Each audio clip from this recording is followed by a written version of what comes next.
we're on page 40 in this mimer, which we'll finish between today and tomorrow. Mitzvah Ki Bayom Hazeh Yechaper Aleichem. And yesterday we learned a very interesting idea where he brings the Gemara that tshuva mevir refuah la'olam. Doing tshuva brings healing to the world. And he gives a mashal. And he says a mashal, sometimes the reason for healing is because the aver, the limb, is hurt, is damaged. And other times it's not the limb, but rather, Moshe, could you mute your thing, please? Other times it's not the limb, but it's the koyach coming from the nefesh, from the soul, that's supposed to energize the goof, the aver, the limb. It's not flowing. It's not working. This is what he said. So he says there's some 30. He says there's some type of medicine which makes the koyach, the energy flow. Okay. So this is the muscle. Now on line 2, in the middle of the line, he speaks about the nimshul, the moral. And he speaks about it in spiritual terms. V'chein hu beruchni is smack in the middle of the line, page 40. V'chein hu beruchni is so, it's also beruchni is. The kasher ha'odam poigem ba'achas me'a mitzvahs, when a person blemishes one of the mitzvahs, he nitchil tzorech leider sibus ha'choyli. The first thing you need to know is the cause of the illness. Hainu, me'eze siba bo hapagam. What's the reason the pagam came? The blemish came. What did you do wrong?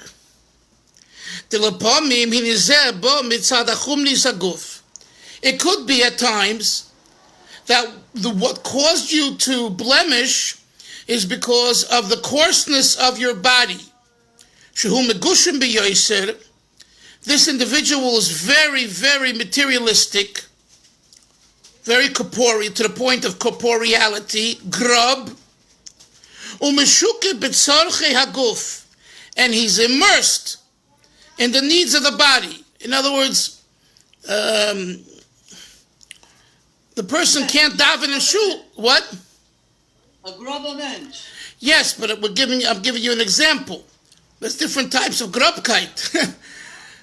A person can't daven in shul if he has 2 days and he hasn't showered. So you could say he's a clean person. And the Mishnah says in Masechtas Brachos, Tevi, Avdi, the servant of the sage of Rabbi Elazar, I think it was, forget which exact sage, Istanis. The Mishnah says, Moshe, Istanis. You know what Istanis means? Someone is very particular. Finicky. So, he can't daven? Hashem says it's 2 days Rosh Hashanah, whether in America, Canada, or Eretz Yisrael, and we don't shower, and that's the bottom line. That means that you're able to do it. But he is so indulged in gufnius that it overrides his spiritual side. You see, and this is very important to know, because this is a question that comes up. How do you know that what I'm doing for the sake of health and sanity and shalom bayis and Hashem is God's will versus it's my own trip? It's a very fine line. A very fine line. And the example that I once gave, was worth repeating. There's a poor person who hasn't eaten well in many days. He's invited by someone who has a lavish meal. He comes to the meal and he meets someone there that he knows from the community who rather is on the wealthy side, but for some reason he's also invited. His wife is out of town or whatever, he wants his friendship. And they're both sitting there.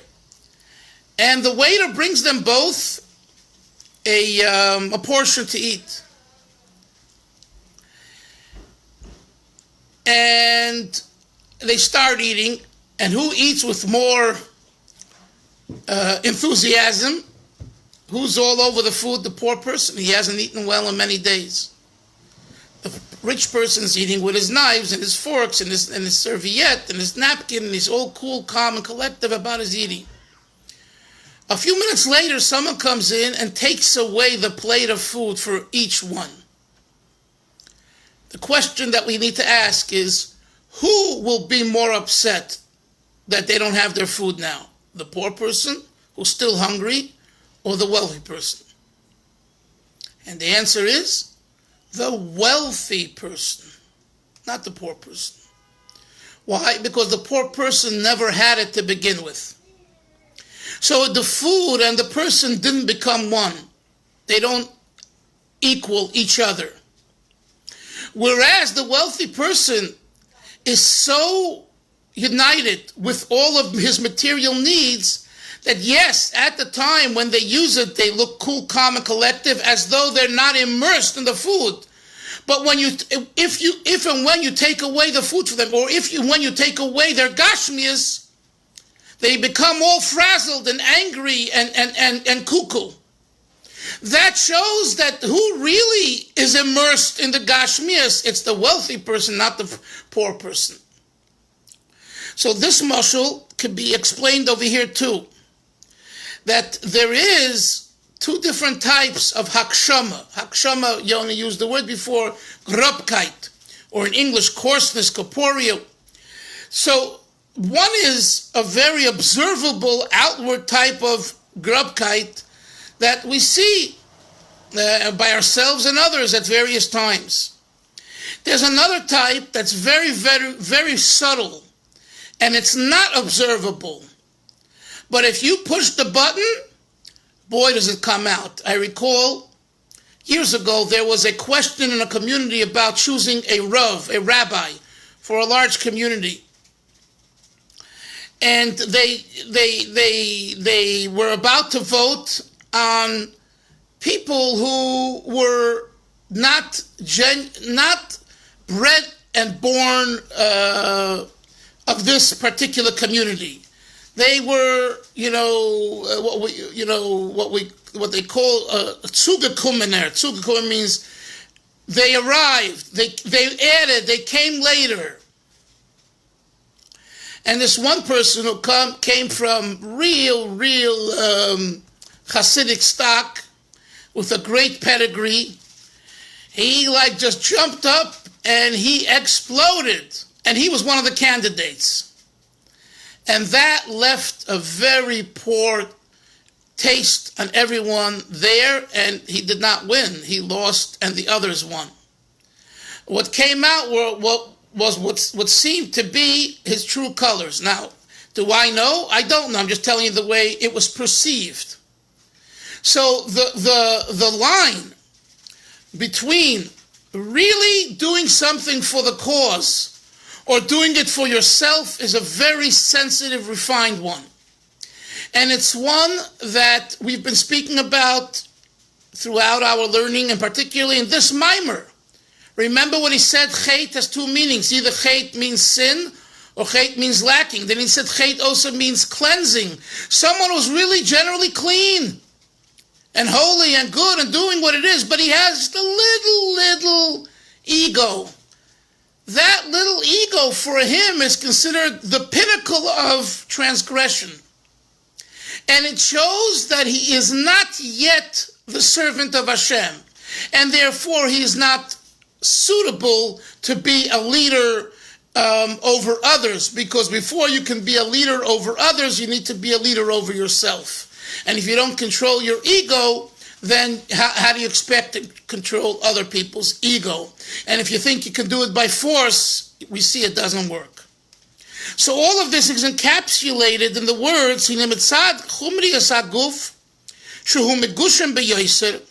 due to the coarseness and the grubkeit of his body and bodily needs, I brought all of this because the word meshuka, Moshe, immersed, right? Shikua. It's so immersed. He's so immersed that it's, the expression, silent but deadly. Rabbi, it's also called invested. Mishuka could be also invested. Okay, but he's invested in a negative way in this case. It's all about his own self-ego and self-want. So that's one type of cause for spiritual illness. Number two,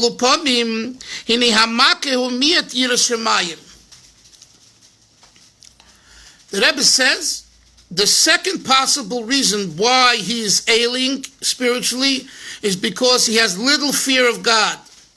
His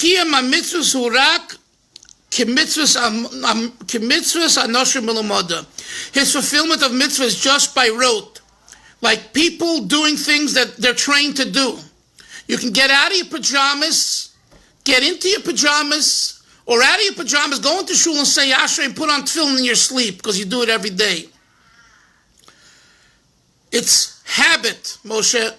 It doesn't mean that you're connected. Now the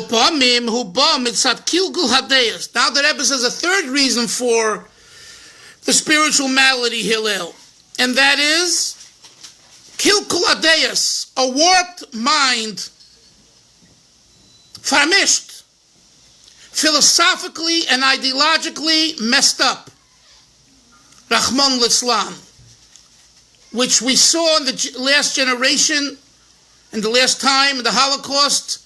An entire country and people and the movement, I'm not saying everyone, but large part of them came to the determination that Yidden and others are like vermin, etc., Rahman Litzlan, and they justified it with seichel. This is warped thinking. So there's a third reason why sometimes we transgress. Kilkul hadeus. Now you see, we just see the bottom line. It's only about ourselves, Yoni, that we can really know, is my Avera because I'm messed up in my head with my ideas?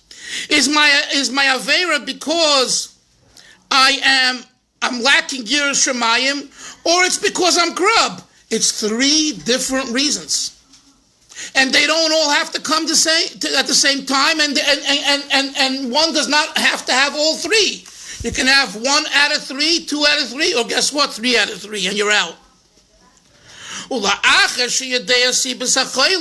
what the Rebbe says. You have to know, Moshe, sibas hachoili, the cause for the illness. So once you know that, tzarech lasos refuah lezeh, you got to begin healing. What are you going to do about it? Your leg hurts you. What are you doing about it? Your head hurts you. What are you doing about it? Varayafua says that Rebbe, when it comes to spiritual maladies, the refuah is tshuva. What is tshuva? Regret for the past and resolve for the positive in the future, from today on. But really regret and really resolve.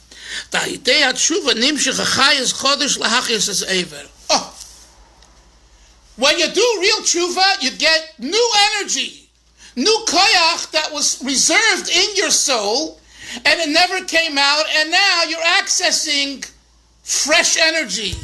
Oh, it's fresh energy. It never was plagued. It never had psoriasis. It never had pimples. It never had chicken pox. It never had any illnesses. It's fresh coming out of the package, which is the soul, the nefesh. And it's that fresh energy that now will fulfill, will complete, will heal the blemish. And this piece of mimer that we learned now is really, if I had to say it, the difference between the Hasidic approach and the Mussar approach, which we'll take a moment to talk about that. Both approaches are Torah approaches. Chas v'sholem for one to say that either is not Torah. Both are Torah. And just for the record, early Hasidim learned Mussar. The Alter Rebbe in Likutei Torah, when he talks about the 3 preparations before davening, going to the mikveh, giving tzedakah, and then he says learning Zohar, and he calls it Mussar, which Chabad interprets as learning Chasidus. But the words in the Maimer, if you're not a Chabadnik and you learn the Maimer, it says learn Mussar, which it learns Zohar, and he calls it Mussar. So whether you interpret that as part of his stream of thinking, which is Chasidus, or you take it at face value, we do know that early Hasidim learned Mussar. The Rebbe, let's go now 200 years later, the Rebbe wrote to many Chassanim that the way they should prepare for their wedding is to learn Reishis Chachma. Reishis Chachma. Reishis Chachma is good heavy Mussar. Classical old-time Mussar. Not new Rebbe Yisrael Salanter Muskar Slabotke Mussar. That's all what we call new Mussar. This is old Mussar. Rabbeinu Yoina, Reishis Chachma. You know, what we call the fire and brimstone Mussar, where it says if you do this and this Aveira, you're getting this and this punishment, that you're going to burn this and this way, or your soul is going to be thrown this and this way. It says it all. So to say that the Baal Shem Tov did not accept Mussar is ridiculous. It's wrong. So that you have to know right away. The question is the emphasis. What should be the emphasis? Baal Shem Tov and Chasidim, all Chasidim, believe the emphasis should be Chasidus.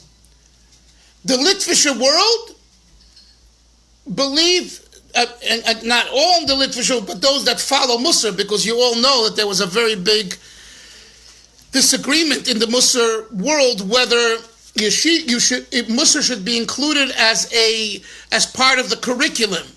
I mean, I've written about this extensively in my books because this is a major issue in the last 100-year Litvish world.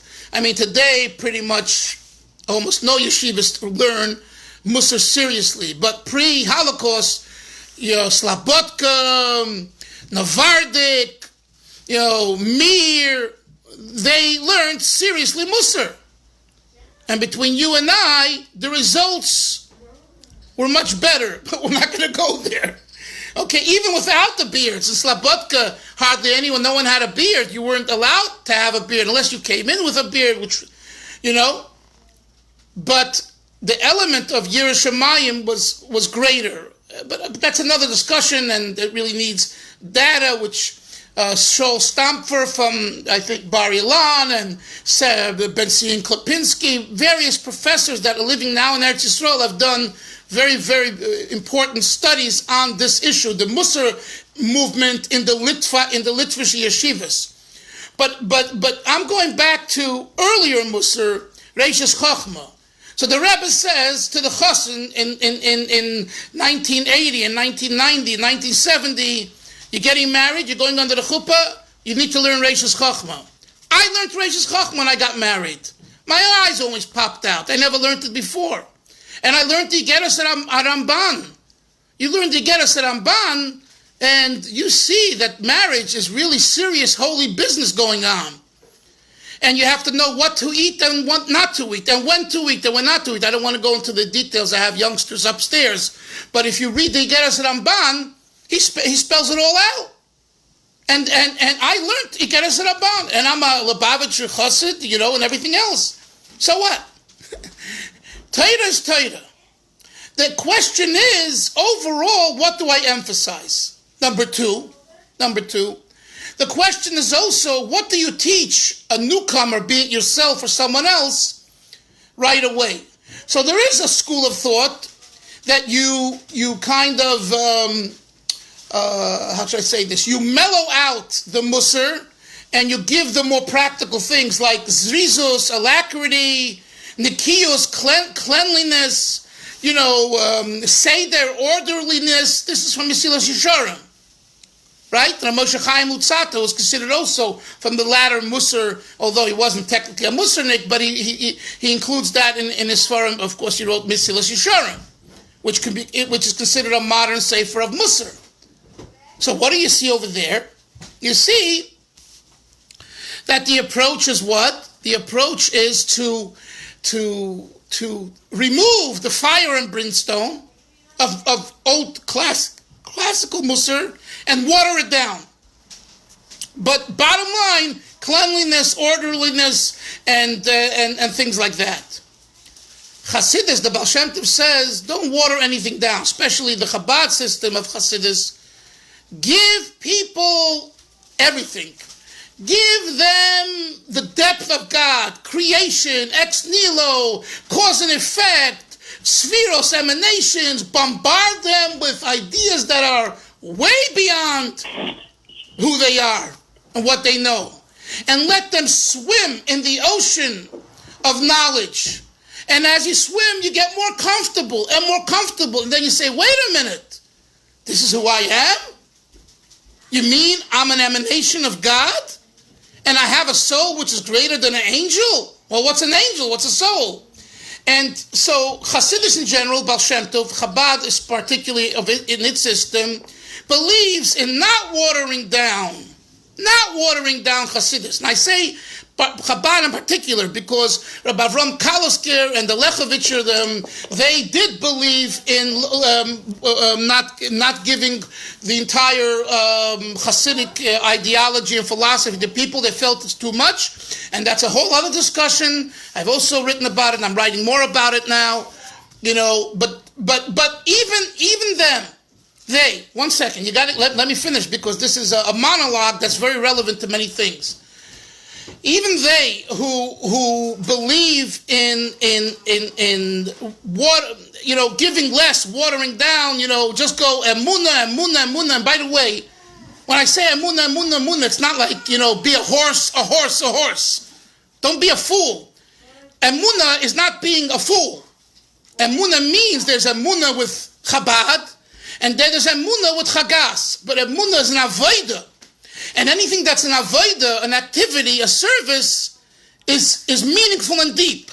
And the question is, what tool do you use for emunah? Do you use Chabad or do you use the midos, which is the difference between the Chabad system and the other system, most others.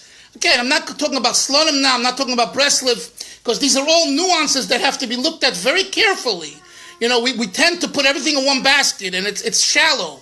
But, no one takes the time to really analyze. Like someone asked me yesterday, Yaakov was not on the Yaakov Spiel, he asked me to explain the difference between the Chabad, Shita, and Mussar, and Breslev, and Reb Nachman, Shita, and Breslev. I told him I'm not ready to answer him until he sends me some material which I could look over Yom Tov and see if I can come up with an understanding of Reb Nachman's approach to Mussar, because I'm not very well versed enough in his Torah to be able to answer that. But it's a very good question. What is the difference? Or Reb Aaron Karliner, stolen, Karlin, and then you go to Slonim, the four Russian Chasidus, right? Breslev, Chernobyl, Chabad, and Slonim, although Slonim, sometimes so this part of the but they're considered a Lithuanian Chasidus. So going back, Mussar emphasizes the problem and the issue and how do I deal with it now. And that's why Mussar has a great appeal for, I would say, the average person, because it deals. You're not clean. Clean yourself up. You're not on time? Come on time. And it tells you A, B, C, do this, do that. It gives you gedarim, it gives you ways so that you don't come to breaching time, space, and all that. That's Mussar.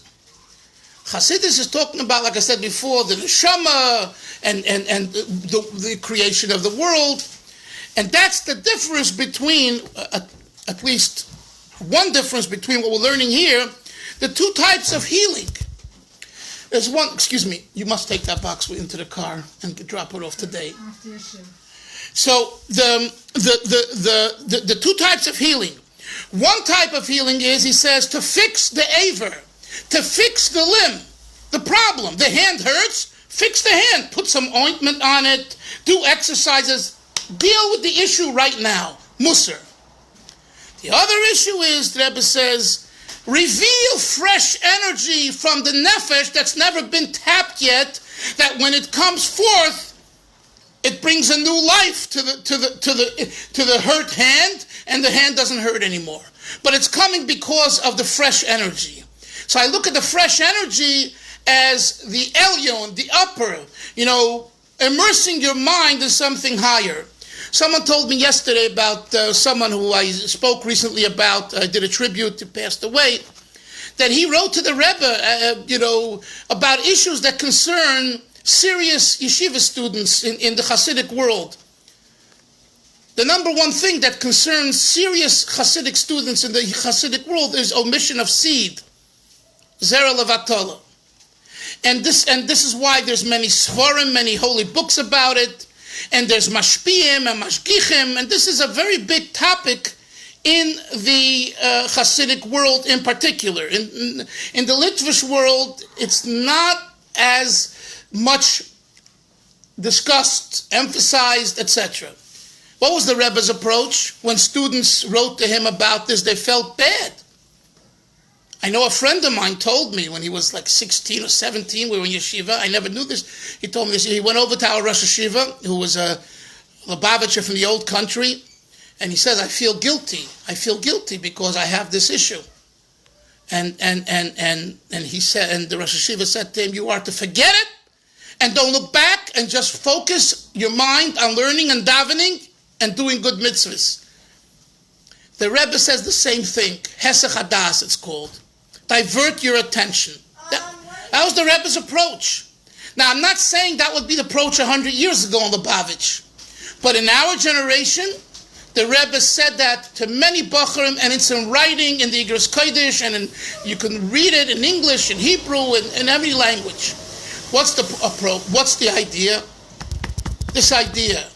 Rather than focus on the problem, the aver, the limb that's been hurt, focus on the neshama, on the chayas. And when you immerse yourself in chayas, we've seen this. And I've seen it with my own eyes. I've seen students who were not good students, who were not studied and interested, and some were, into not things that were for them good. And they started to learn Chasidus. I saw how they changed. I saw how they all of a sudden dropped a lot of their shtuyot. Why? Because when you get a new chayas, you wake up one day, you say, wait a minute, I misassessed who I am. I'm really someone else, and someone very special. Oh, and then you want to know more about that. And this is the difference between these two things. It's your turn now, Hillel and whoever else. Yes?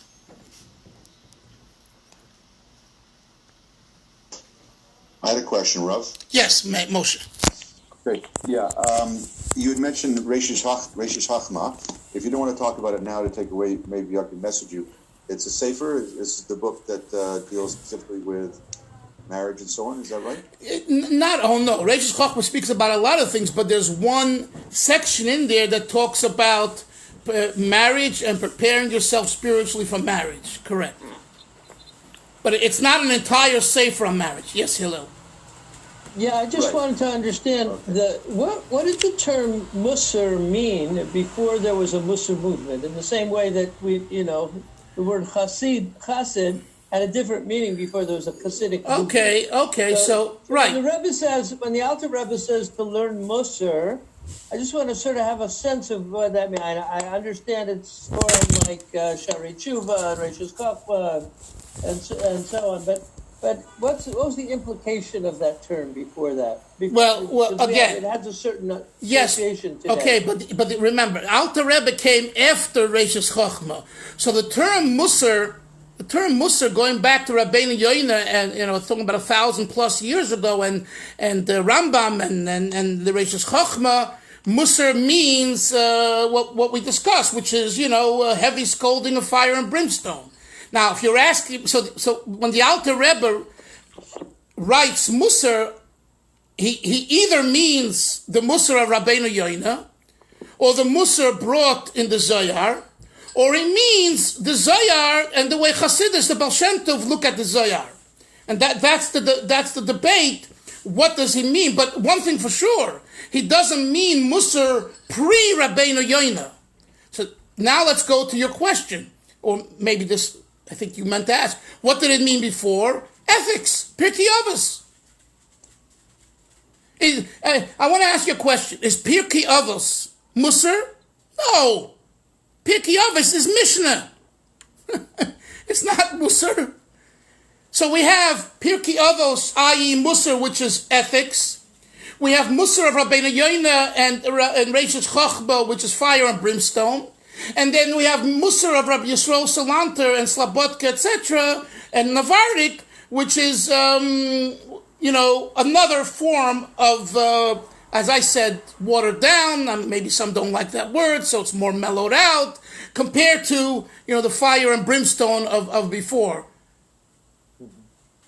And with Chasidus, since you mentioned Chasidus before the Baal Shem Tov, you know that the Vilna Gaon was called HaChasid. Do you know that the Vilna Gaon was classified HaChasid? And that was considered a tremendous title. He was called by the average person on the street, whoever was learned, the Chasid the Gaon. He wasn't a Chasid, we know that. But he was very pious. So that's a Gemara in Bava Kama. Right? And the Gemara there in Bava Kama, by the way, says, if you want to be a Chassid, learn Milsa de Chasidusa. And you learn Pirkei Avos, Milsa de Chasidusa. So we find that, going back to the times of the Gemara and the Mishnah, Chasidus was referring to Pirkei Avos also. So Pirkei Avos was kind of a generic name for being a mensch, for behaving properly and being a mensch.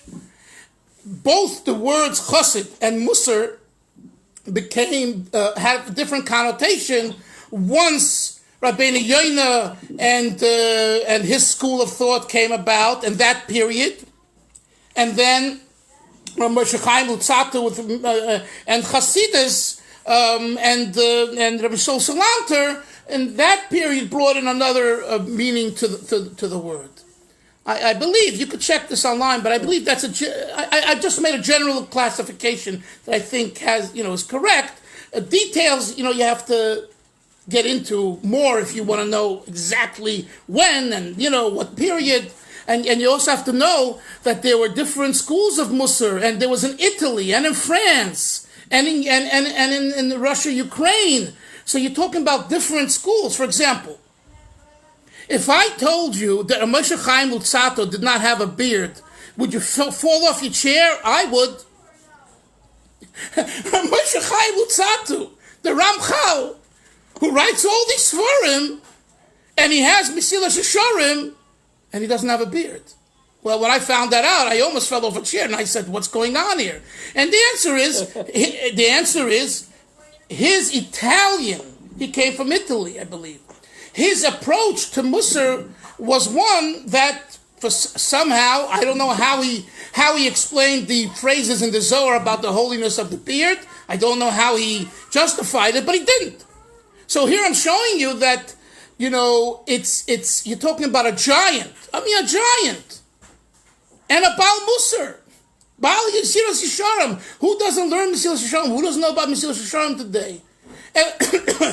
In other words, let's say Navardik, right? Navardik was very heavy Mussar, to the point of humiliation. They would do things that would make themselves look foolish and stupid just to break their ego. Okay? I've written about this too.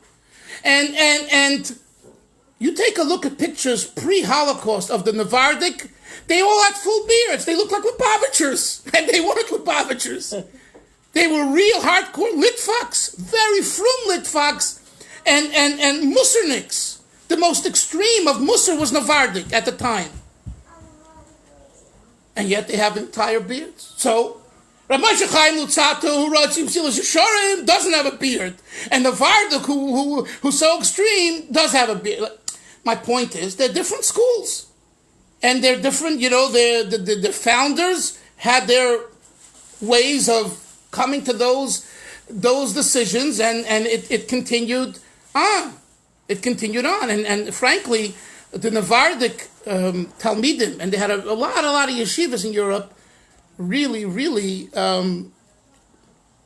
created very big Yiddish Shemayim. I had a teacher, God, Hashem's help, he must be 106, hope he's alive, here in Flatbush, Yoni Avenue N and East 9th, Rabbi Lezevnik. We used to call him Louis. Rabbi Lezevnik was our grammar teacher in high school. He was a short little man with a little spitz bird hair goatee, and he had a PhD from Columbia University in Semitic languages, I believe. And he was from Navardic, and he was hardcore Mussar. He wasn't our Hebrew teacher, he was our English teacher. So it dawned on me, because most of my teachers, both English and Hebrew, passed away, and I heard that he might be alive. So one Sunday, I got in the car about a year and a half ago, and I was driving somewhere, and I made a turn the other way, and I went, I'm going to find him. I didn't know, and I went, and I asked, where's Rabbi Lezevnik's shul? And they said, right there in the corner. And I went up, and here was sitting a little man in a chair. He was then 104 years old, I think. And I said to him, Rebbe, I said, I'd like to bring you to 770 because you have hundreds of students that were your students at the Lubavitch Yeshiva in the English department. And they think, I didn't say this to him, but they thought he was dead. I remember a friend of mine in California, he said, Chaim, you mean he's alive? He says, I've been saying jokes about him for the last 25 years to my congregants here in Brentwood, California. And he's still alive? I said, Baruch, he is alive. I met with him. I showed him the picture. So I said to Rabbi Lezevnik, if I bring you to 770, you'll have 200 people around you. They won't believe it. This is like going back in time 50 years. And you know what he said to me? He said it in Yiddish. Oh, no. That I won't do. It's gaiva. And that statement, that moment, and the way he said it at 104 years old is classical, good, old Navardic. It's gaiva. You mean I'm going to stand up and people are going to make a big deal about me? No, I'm not doing that. And just to have that experience, for me, it's like a once-in-a-lifetime experience, because I didn't live in Navardic, and I didn't live in pre-Europe. And here I had a pre-Europe experience in 2018.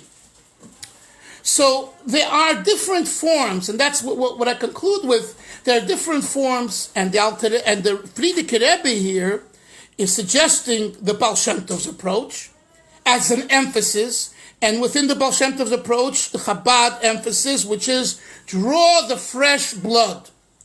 And I can tell you that today, this is most important in all communities. I'm telling you. The kids out there, the youngsters, Hasidic, Litvak, I'm telling you, when you give them something upbeat, they listen. They want to know more about. When you repeat the same old stuff from the past and the beating up and all that, they're going the other way. And this is true of the biggest Panovitcher and Mirror and Slabodka and whatever else, Yeshiva and Lakewood. I'm telling you. It's only the exception to the rule that still cherishes and, lavishes for good old-time Mussar. But the average student today wants fresh energy and fresh blood. And I think we could do it. So although we're all in our midlife, we need to be fresh, really understand?